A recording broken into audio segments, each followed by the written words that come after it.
Good morning, students. Yesterday we have discussed about the topic of chapter organic chemistry containing nitrogen. We have discussed about the Clemson reduction, Kolb electrolysis, Riemann-Tiemann reaction, Pals-Kiemann reaction, Hofmann degradation reaction, conversions from aliphatic to aromatic amines, their physical properties, their chemical properties, and the questions based on each of the topic we have discussed in the yesterday video. I hope you have watched the video and done your classwork notebook and completed your assigned homework to you people.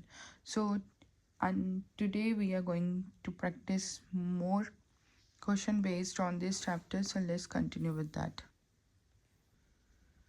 So we have a case based question today.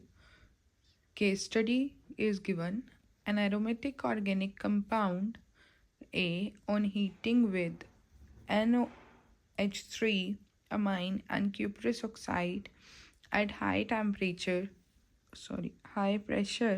gives B. एक aromatic compound है कोई ए, आपको नहीं पता कि वो कौन सा है, हम उसको प्रिपेयर कर सकते हैं किसके साथ, NH3 को जब हम ऐड करेंगे क्यूप्रस ऑक्साइड की प्रेजेंस में एट हाई प्रेशर, तो हमारे पास क्या बनेगा, compound B. Okay, the compound B on treatment with ice cold water of solution NaNO2, तो जब हम उस कंपाउंड बी को आइस कोल्ड सोल्यूशन में डालेंगे, that is NaNO2 and HCl में, तो it gives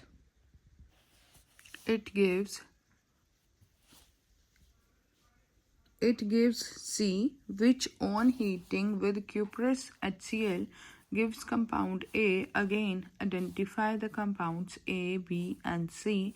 Write the name of the reaction conversions for the A, B to C. Okay, तो आपको बताया गया है कि आपको एक कंपाउंड ऑर्गेनिक कंपाउंड दे दिया है जिसको हम हीट करते हैं तो हमारे पास कोई बी कंपाउंड बन जाता है. फिर फर्दर बी कंपाउंड को ट्रीट करने पे आइस कोल्ड वाटर और दिस सोल्यूशन के साथ HCl की प्रेजेंस में तो हमें कोई सी कंपाउंड देता है.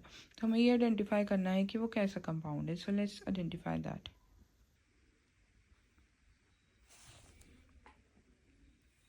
So beta, open your classwork notebooks, write down date, chapter, organic compound,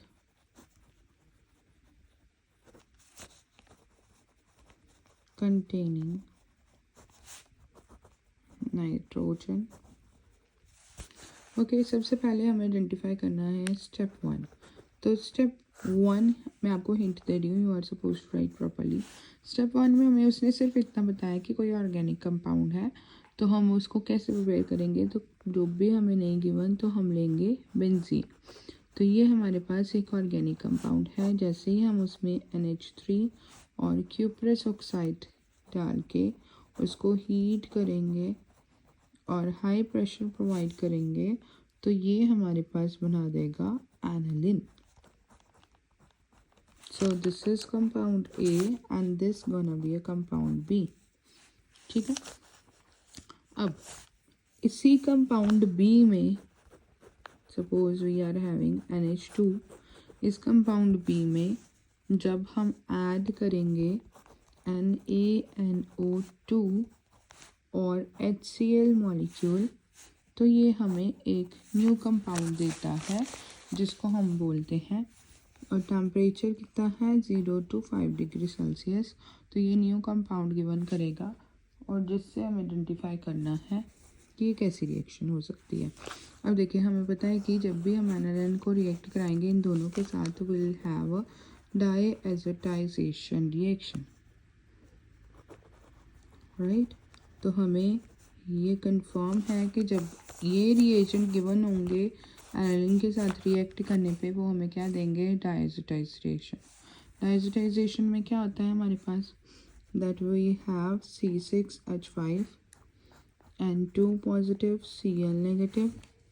ठीक है, ये डायएज़ोटाइज क्यूब बन गया. इसके साथ साथ हम इसको बैलेंस करें तो यहाँ पे 2 आ गया and will get NaCl plus H2O. ठीक है, so this reaction will be proceeded. Next again अगर हम जो हमारे पास ये ग्रुप बना था C, this is the C compound. ठीक है, अगर हम C में अब बोला क्या गया था कि C में अगर अब आप क्यूपरस कॉपर को ऐड कर देते हैं in the presence of HCl, तो what does it form? It will form C6H6 plus Na2.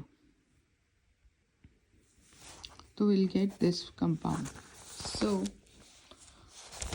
इन सब की इंटरप्रिटेशन हम तभी पॉसिबल है जब आपको प्रॉपरली रिएक्शंस आती हैं. Okay, so let's move to the next topic.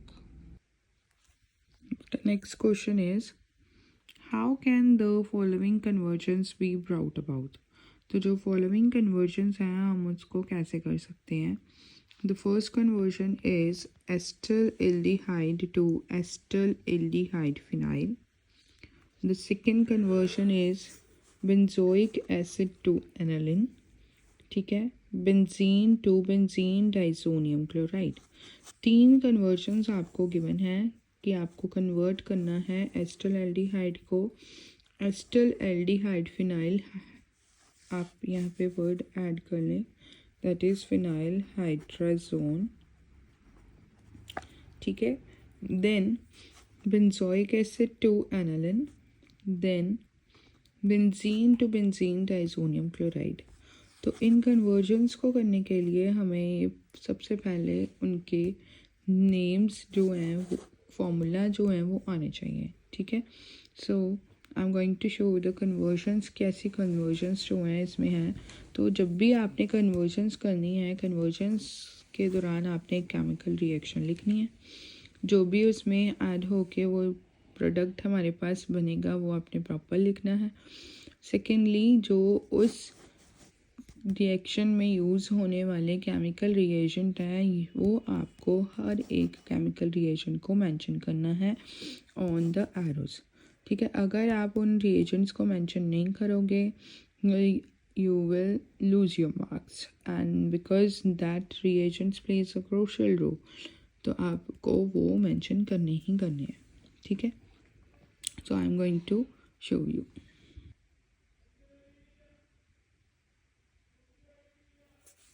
Okay, so first conversion है हमारे पास एस्टर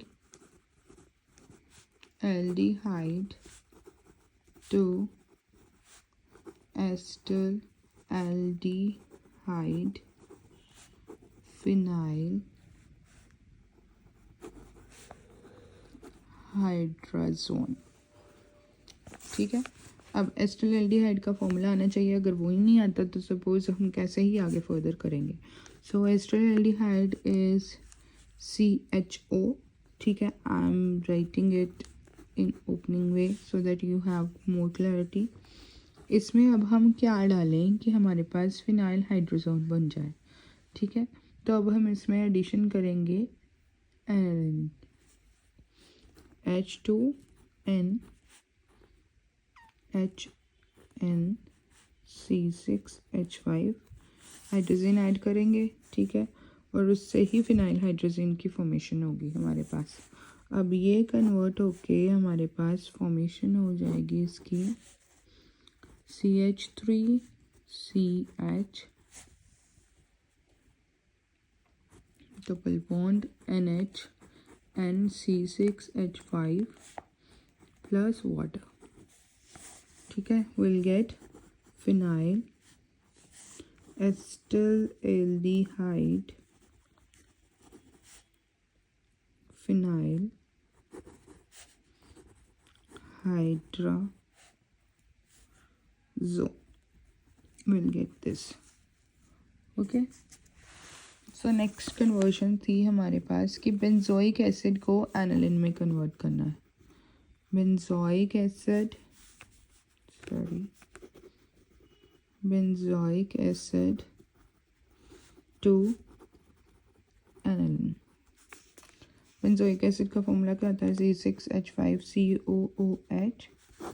और ये किसकी प्रेजेंस में होगी? सोडियम हाइड्रोक्साइड और कैल्शियम ऑक्साइड की। जब हम इन दोनों को हीट करेंगे तो हमारे पास ये वन स्टेप रिएक्शन नहीं है, ये प्रोसीड करके हम बनाएंगे। तो सबसे पहले हमें क्या बनाना है? Benzene, C6H6। ठीक है। Again we will add concentrated nitric acid, or we can say we can add concentrated sulfuric acid and we'll get C6H5NO2 group। अब क्वेश्चन इज कि हमने इसी को क्यों यूज़ किया? बिकॉज इसी एसिड के साथ हमारे पास नाइट्रो ग्रुप की फॉर्मेशन हो सकती है। ठीक है। अगर हमें नाइट्रो ग्रुप चाहिए या नाइट्रोजन चाहिए तो हम हमेशा ट्रीट कराएंगे उसको नाइट्रिक एसिड के साथ। ठीक है। Now again in this we are going to add tin along with HCl and we'll get C6H5NH2 and this is our end product, that is aniline। तो ये तो हमारे पास एनालिन आ गई। अब हमने बेंजोइक एसिड को यूज़ किया पहले। ठीक है। उसमें हमने अल्कलाइन सोल्यूशन डाला या आप कह सकते हो कि स्ट्रॉन्ग अल्कलीज डाली। उसने क्या किया? उसमें से ये जो ग्रुप था उसको बाहर निकाल दिया। ठीक है। 1H we will get from here and यहाँ पे CO2 रिलीज हो जाएगी। क्लियर? कैसे बेंजीन बनी हमारे पास कि ये H जो है इसका आ गया और यहाँ से O2 कार्बन डाइऑक्साइड की फॉर्म में ये गैस रिलीज हो जाएगी। नेक्स्ट, इसी बेंजीन में हमने नाइट्रिक एसिड की एडिशन की सल्फ्यूरिक एसिड की प्रेजेंस में, और तभी हमारे पास क्या आएगा? Nitro group. सो जब भी हमें एनालिन बनाना हो तो नाइट्रोजन होना ज़रूरी है। अब tin और HCl को क्यों यूज़ कर रहे हैं? Because it plays in role in reduction. तो ये हमारे पास रिड्यूसिंग एजेंट या रिडक्शन के तौर पे यूज़ हो रही है। अब रिडक्शन होगी तो क्या होगा? Removal of oxygen and addition of hydrogen. तो यहाँ पे हमने क्या किया? ऑक्सीजन को रिमूव कर दिया, उसकी जगह पे हाइड्रोजन को ऐड कर दिया and will gate aniline. Okay. तो यहाँ पे C5 कैसे आया कि यहाँ से एक H निकला और उसकी जगह पे क्या बन गया? हमारे पास नाइट्रो ग्रुप आ गया। So in this way we have this conversion. So the third part is benzene to benzene diazonium chloride. Benzene diazonium chloride की फॉर्मेशन करनी है अब हमने। ठीक है। अब इसमें हमने सबसे पहले क्या लेना है? Benzene which will be C6H6। अब ये किसकी प्रेजेंट होंगे? डाइज़ोनियम चाहिए तो अगेन हमें नाइट्रो ग्रुप चाहिए। नाइट्रिक एसिड ऐड करेंगे along with few concentrated sulphuric acid. तो ये बना देगा हमारे पास C6H5NO2 group as we have done in the previous reaction also. जब भी हमें यहाँ से नाइट्रो ग्रुप चाहिए तो हम इस एसिड को ऐड करेंगे। Again the next step is simple, aniline बनाना है। ठीक है। तो एनालिन के लिए अभी हमने क्या ऐड किया था? tin and HCl। ठीक है। तो यहाँ पे हम ऐड करेंगे 6H। तो हमारे पास जो फॉर्मेशन होगी दैट विल बी C6H5NH2। तो हम नेसेंट हाइड्रोजन ऐड करने के लिए ही इसको यूज़ करते हैं। अगेन एजोटाइजेशन रिएक्शन किसके प्रेजेंस में होती है? Sodium nitrate group, nitrous acid along with HCl and the temperature is required 0 to 5 degrees Celsius। C6H5N2 and Cl will get this product and this is a benzene diazonium chloride। Okay, this is a benzene diazonium chloride, तो we'll get same product। अब देखिए benzene diazonium chloride अब इसमें and product बनाया है तो आपको directly conversion ऐसे भी आ सकती है कि how we can convert benzene to benzene diazonium chloride अगर आएगी तो आपने डायरेक्टली ये सारी रिएक्शंस लिखनी है। आपने ऐसा नहीं करना कि आप फर्स्ट लिख के ये लिख रहे हैं, no, you are supposed to write each step reaction, then it will be assumed as a complete answer. Okay, otherwise इसको complete नहीं माना जाएगा. So let's move to the next question. But the next question is, amines behaves as a Lewis base. Assertion reasons are there. Assertion reason में आपको assertion given है कि amines जो हैं behave करते हैं as a Lewis base. ठीक है, अब लुईस बेस और आपको रीज़न क्या गिवन है कि amines have unshared pair of electrons on nitrogen atom. जो अमाइंस हैं उनके पास क्या है, अनशेयर्ड पेयर ऑफ इलेक्ट्रॉन्स। ठीक है, तो क्या ये करेक्ट है? हाँ जी, अमाइंस लुईस बेस क्या होते हैं? लुईस बेसिस हम उनको ही बोलते हैं जो क्या करते हैं, इलेक्ट्रॉन लूज़ करते हैं, we can say electron donate करते हैं। तो अब क्या इलेक्ट्रॉन डोनेट कर सकते हैं? Lewis bases are those which can donate electrons. So as we have known the structure of amines, तो उसमें क्या है, NH2 group, and as we know in the case of nitrogen it always have a lone pair of electron.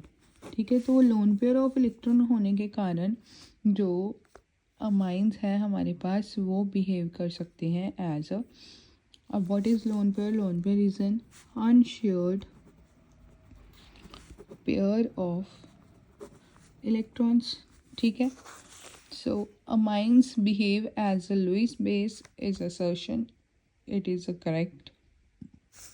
The reason is amines have an unshared pair of electron on nitrogen. Yes. अब दोनों ही case क्या है, valid है, तो फिर option कौन सी होगी? That both A and R are true and R is the correct explanation of A. और जो हमारे पास आर है वो क्या है, correct explanation of A. Got it? अब हमें सबसे पहले इसको आइडेंटिफाई करना होगा कि जो स्टेटमेंट गिवन है वो प्रॉपरली आपको एनालाइज करनी है। Only then you are capable to answer this. Then next assertion is, greater is the stability substituted ammonium cation, stronger is the corresponding amine as base.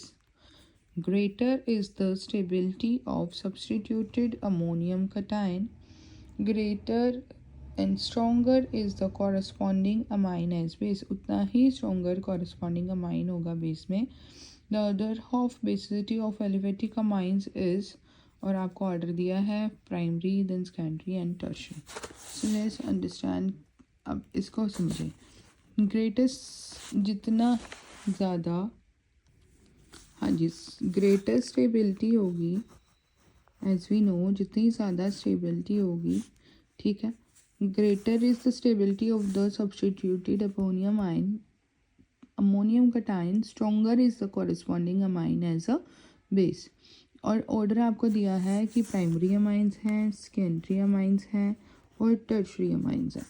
ठीक है, अब ये तो हमें क्लियर है कि जितनी ज़्यादा स्टेबिलिटी होगी, जितनी ज़्यादा वो cation सब्स्टिट्यूटेड होगा, ठीक है, greater is the stability of the substituted ammonium cation, stronger is the corresponding amine because as a base. But यहाँ पे अब हम कहेंगे कि यहाँ पे हमें फिजिकल प्रॉपर्टीज़ के बेसिस पे आइडेंटिफाई करना है, बट द इंडक्टिव इफेक्ट जो होगा, inductive effect, one more effect is there, stability किससे इफेक्ट होगी, solvation effect and steric hindrance, and steric hindrance decides the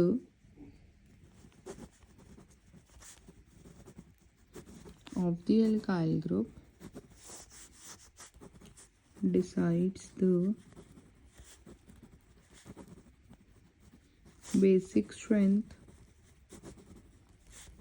of alkyl amines in aqueous state। ठीक है, ये मैं आपको टॉपिक के बारे में बता रही हूँ कि स्टेबिलिटी ज़्यादा होगी जितनी ज़्यादा सब्स्टिट्यूशन होगी कटायन के ऊपर, ये सही है। ठीक है, stronger is the corresponding amine as base. क्यों? क्योंकि ये कुछ इफेक्ट्स के ऊपर डिपेंड करती है, जैसे कि इंडक्टिव इफेक्ट पे, सोल्वेशन इफेक्ट पे, and we can say steric hindrance of alkyl group also. जितने ज़्यादा अल्काइल ग्रुप्स होंगे उतनी ज़्यादा स्टेरिक हिंड्रेंस होंगी। ठीक है, तो वही डिसाइड करेंगे कि इसकी बेसिक स्ट्रेंथ है अल्काइल अमाइंस की एक्वस स्टेट में कैसी होगी। So and the order of basicity आपको क्या गिवन है? Primary amine, secondary amine and tertiary amine. So A is true. The option correct for this assertion is A is true, but R is false. But R is false because जो reason दिया है हमें उसमें order ही बताया है, कुछ justify नहीं किया हुआ कि ये कैसा होगा या कैसा नहीं होगा। ठीक है, so you need to practice such questions and बेटा ये आपको क्वेश्चंस प्रैक्टिस करने हैं। ठीक है, आपको राइट करनी है। Okay, thank you.